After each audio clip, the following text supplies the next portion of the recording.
Madalas ka bang maubusan ng pera dahil sa di mapigilang paggastos? Ito ang ilang tips mula sa Chief Executive Officer ng Unleash International na si Vic Garcia upang tulungan tayong makaiwas sa iba't ibang temptasyon ng paggamit ng pera. At isa sa pinakamalaking gastos natin sa grocery, yung mga sitsirya, mga junk food.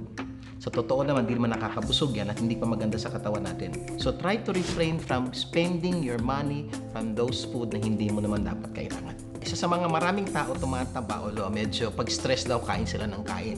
Sa pananaw ko sa mga bagay na yan, mindset yan pananaw nila pag sila ay stress, kakain sila. So, kailangan baguhin nila yung kanilang belief system. Pwede nilang gawin. Pag sila stress, pwede silang nood ng TV. So, walang ganong gastos yun. O kaya magbasa ng libro. In some cases, pwede kayong mag-pray. O kaya magbasa ng Bible. There's so many ways dapat i-divert mo yung pananaw mo at isip mo na huwag mo lagay sa isip mo, pag stress ako, kakain ako.